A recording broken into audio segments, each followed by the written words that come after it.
सगळ्यांबरोबर बैठक मध्ये अनेक विषयांवर चर्चा झाली आणि चांगला निर्णय अनेक घेण्यामध्ये आम्हाला यश आलं. आम्ही भरपूर भविष्यामध्ये काय काय काम करायचे ह्याच्यावरही वेळ देऊन चर्चा केली. इथे नुकतेच झालेल्या एका अनुदानाच्या भ्रष्टाचाराच्या विषयावर लोणीकर साहेबांनी त्याच्यावर ऑलरेडी आवाज उठवला होता आणि त्यावरही चर्चा झाली. मागच्याही DPC चर्चा झाली होती. मी तेव्हा आदेशितही केलं होतं यंत्रणांना की तात्काळ त्याच्यावर कारवाई करावी. सद्यस्थितीला फक्त तलाठी त्याला जबाबदार असणारे वरिष्ठ अधिकारी म्हणजे मध्ये सामील होतील. कोणालाही याच्यामध्ये आपण असा दिलासा मिळणार नाही हे मला या निमित्ताने स्पष्ट करायचं.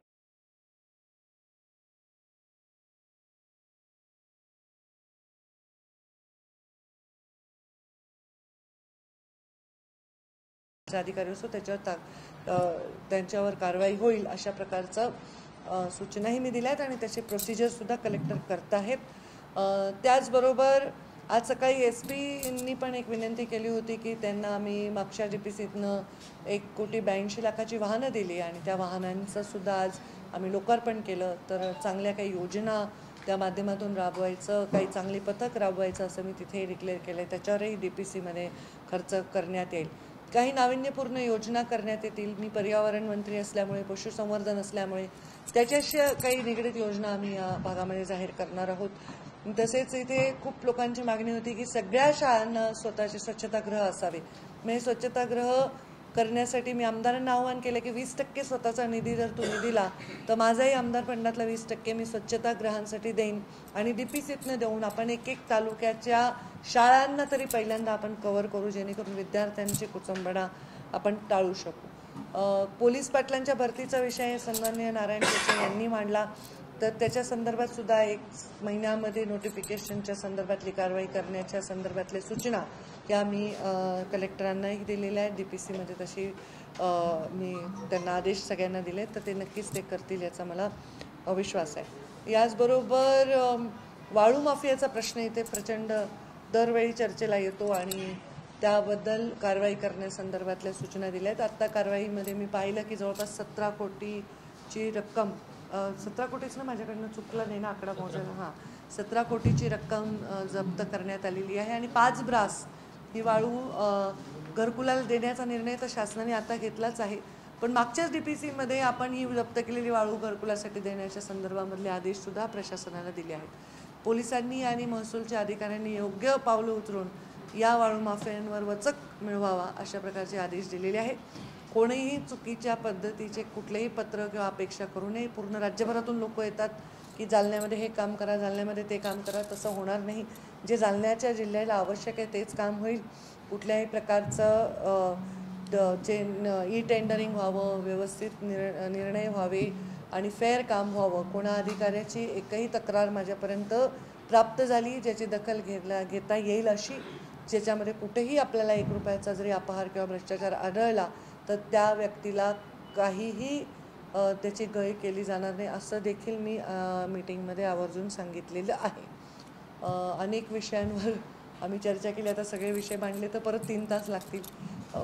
आणि आता पुण्यश्लोक अहिल्यादेवी होळकरांचं 3शताब्दी वर्ष जयंती आहे आणि त्यानिमित्ताने इथे पण फार मोठं अहिल्यादेवींचं स्मारक होत आहे आणि त्या स्मारकालाही मी इथून नंतर भेट देणार आहे आणि त्यालासुद्धा आवश्यक तेवढा निधी देण्याच्या संदर्भामध्ये आम्ही त्यांना तसा शब्द दिलेला आहे. तर तुम्हाला काय योजना DPCतल्या नॉर्मलच असतात. नाही, बऱ्याच जणांच्या मागण्या म्हणजे मला वेगवेगळ्या राज्यभरातून पत्र येत असतात की ताई जालन्यामध्ये ही आयडिया करू, ती आयडिया करू. तर मी जालन्याच्या संदर्भात जे आवश्यक आहे तेच करत असते. कारण लोक कुठून काहीतरी टाकत असं DPCत करा, ते तसं होणार नाही असं मी सांगितलं आहे. जे या DPCत मान्य होईल, जालन्याच्या लोकांना आवश्यक असेल, सगळ्या सन्माननीय आमदारांचे सजेशन असतील तेच कामं होतील. पर्यावरण खातं तुमच्याकडे आहे. आमची इथं प्रदूषणाचा फार मोठा प्रश्न आहे. हे पूर्ण प्रदूषणाने वेढलेले शहर आहे. तसं तर प्रदूषण कारखान्याचं धूर आहे, लोखंड कारखान्यांचं. आमची स्टील सिटी आहे, सीड सिटी आहे.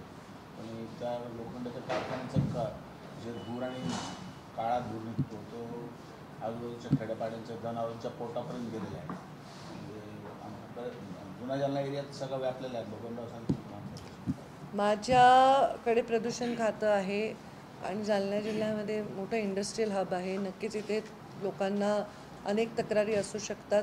वेळोवेळी अधिकाऱ्यांना तिथे वचक ठेवायची आवश्यकता आहे, पण मला लक्षात येते की काही गोष्टी सिस्टीमच्या सरावातल्या होऊन जातात. तर तसं न करता आता मी कालच लिटरली MPCBची बैठक घेतली.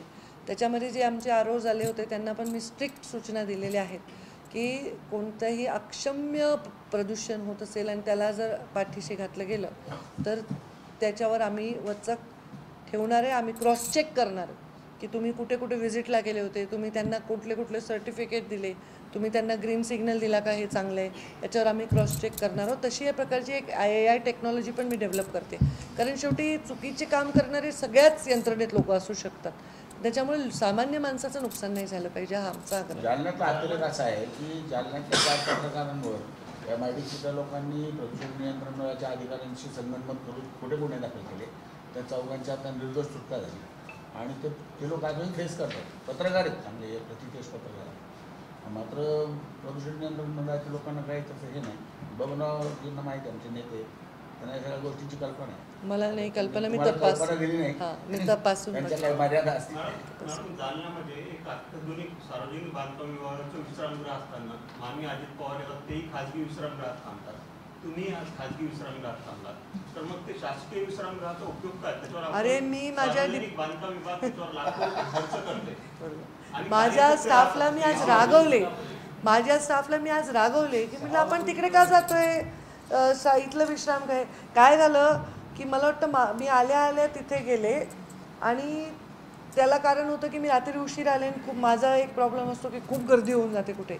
आणि मी पहिल्यांदा मंत्री म्हणून आल्यावर तेव्हा गेले. ते ह्या लोकांनी काय केलं, दरवेळी मी त्यांनाही आज सांगितलं, सॉरी माझे स्टाफ दरवेळी तुमच्याकडे सांगतोय, मी शासकीय विश्रामगृहात इथून पुढे राहणार आहे. नाही, विश्रामगृहावर तुम्ही लाखो रुपये खर्च करता, ते फक्त कार्यकर्ते AC मध्ये जाऊन बसतात, तिथं मग उपयोग काय तुमच्या विश्राम? कार्यकर्त्यांनी पण एसीत बसलं पाहिजे. एक भाऊंनी कोविडमध्ये मुलांचं वसतिगृह केलं, मग ह्याचं पण मुलींसाठी वसतिगृह करणं संपून जातो विषय. नाही, मी ॲक्च्युली एकदा फक्त सकाळी झेंडावंदनाच्या वेळी मुक्काम केला.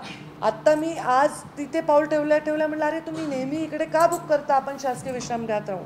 तर माझ्यापुरतं तरी मी शासकीय विश्रामगृहामध्ये थांबेन.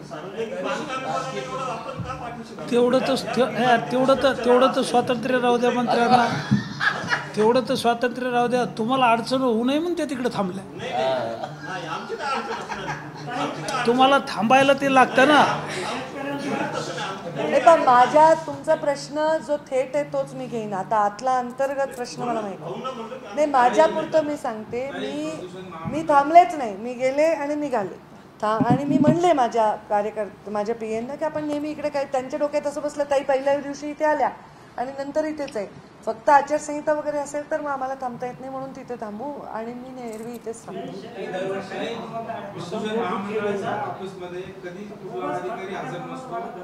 एक मिनिट, यांच्याकडे पाहिलं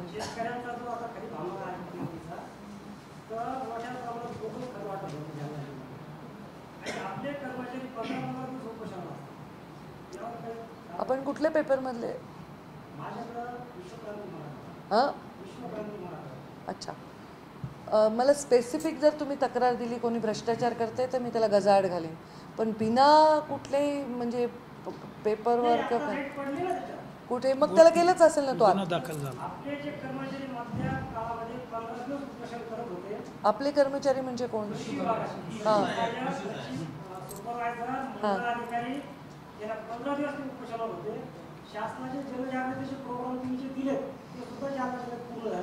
अच्छा, मी त्याची वेगळी बैठक लावीन, तपासेन आणि ज्यांच्यावर गुन्हा दाखल झालाय त्याच्यावर बिलकुल क्षमा करणार नाही. त्यांच्याकडे असेल तर नाही, तर सगळंच माफिया असतं त्याच्यापुढे. यांचं काहीतरी प्रदूषण मंडळावर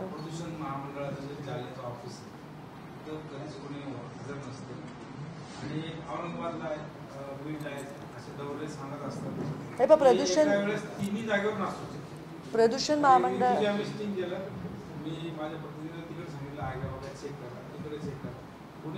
मी त्याच्यात तपासते, पण एक सांगते, प्रदूषण महामंडळाचं ऑफिस हे तहसील कार्यालयासारखं किंवा आपल्या पंचायत समितीसारखं नाही की रोज लोक तिथे उभा रांगेत जाऊन काही कामं पडतात. त्यांचं ऑफिसच हे आहे की त्यांनी जाऊन धाडी मारणे आणि लोकांना नोटीस देणे, तिथे काही अचानक जाऊन तपासणी करणे. पण हे इथे काही तुमची वेगळी तक्रार असेल तर मी तपासून बघेन. आता एक राजकीय प्रश्न, एक लास्ट प्रश्न विचारा, असे प्रश्न विचारा बरं का की जालन्यातले पत्रकार वा वा असं वाटलं पाहिजे. आत्ता बोलले की एवढा वेळ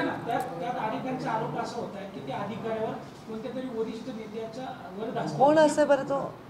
तुम्ही मला द्या, तुम्ही द्या लेखी की हा अधिकार यावर हस्ताय या नेत्याचा, मी चौकशी करते. लेखी द्या, कोणत्या तरी वगैरे म्हणू नका. तुम्ही जालन्यात राहता, मीच पाहुणी आहे.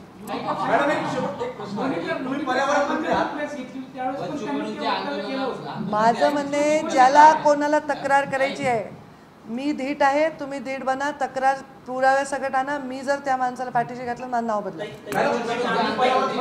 एका बाजूला आपले पंतप्रधान नमामि गंगेसाठी, गंगा वाचवण्यासाठी नद्याचं एवढं मोठं काम करतात की जालना शहर सीना आणि कुंडलिका नद्यावर वसलेलं शहर आहे. पूर्वी या नद्या वाहत असायच्या, परंतु आज या नद्यांना मोठ्या प्रमाणात नाल्याचं स्वरूप आणलंय, कारण शहराचं सर्व सांडपाणी त्या नद्यामधून जात आहे. तर या नद्यांना स्वच्छ करण्यासाठी आपण या डीपीडीसीच्या बैठकीमधून किंवा काही वेगळा निधी देणार आहात का? निश्चित तो प्लॅन माझा झाल्यावर वेगळी प्रेस घेईन. नदी पुनर्जीवन हा माझा मूळ संकल्प आहे, पण ते सगळं मीच एकटे करू शकेन असं शक्य नाही, कारण वर्षानुवर्ष या नद्यांच्यावर अत्याचार झालेला आहे आणि त्यामुळे आता त्यांना दुरुस्त करणं हे साधं काम नाही आहे. आणि पाणी जे दिसत नाही आहे तुम्हाला, कुठे अडवलं, अवैध अडवलेलं असतं, आटलेलं असतं. हे अवैध वाळू उपसासुद्धा मोठं कारण आहे की नद्या पूर्ण आटत आहेत, कारण ते पाणी वाळू पाणी धरून ठेवत असतं. विशिष्टच वाळू काढली पाहिजे. तर हे सगळ्या गंभीर गोष्टी आहेत. त्याचा टेक्निकल असेसमेंट करून मी नक्कीच जालना जिल्ह्यातील नद्यांच्या पुनर्जीवनाचा संकल्प झाले. आता ते खूप वेळ बोलणं झालं. मगाशी तुम्ही त्याच्यावरच पूर्ण बोललात. बघा, अरे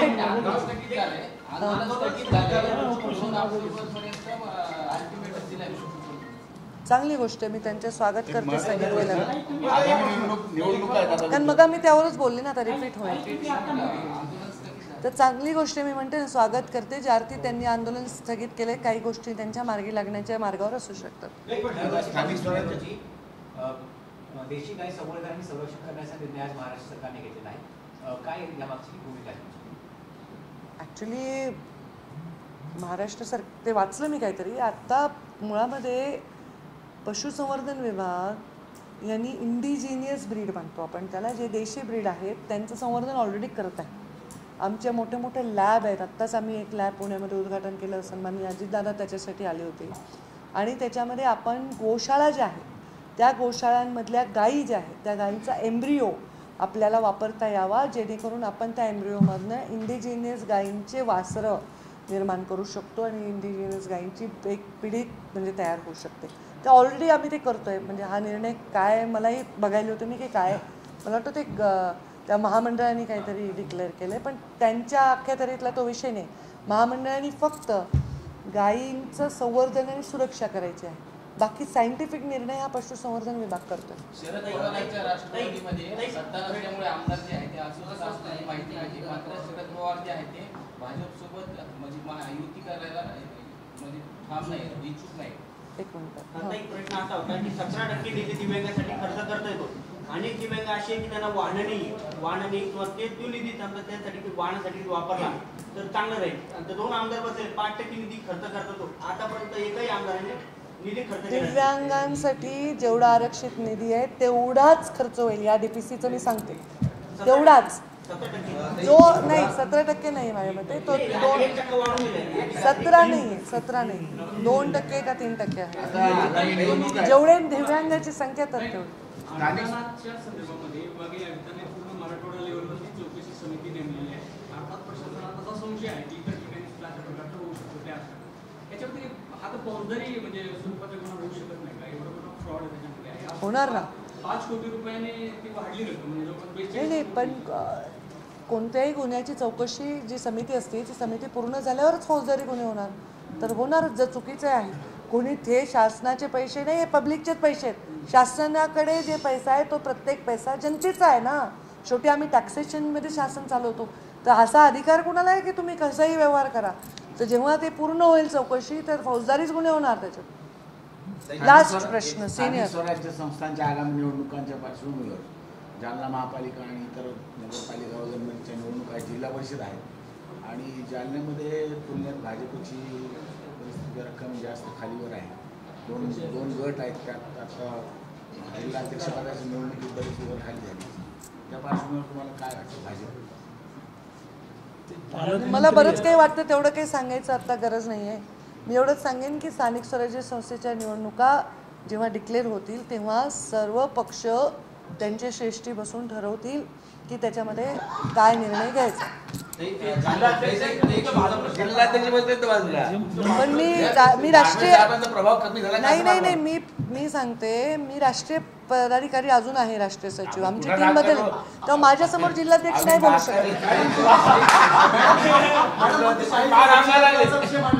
मॅडम, ते शाळेच्या स्वच्छता विषय मांडला, त्याच्यामध्ये फक्त जिल्हा परिषदच्या शाळा असणार की बाकीच्या ज्या इतर? सुरुवातीला शासकीय, सुरुवातीला जिल्हा परिषदला प्राधान्य.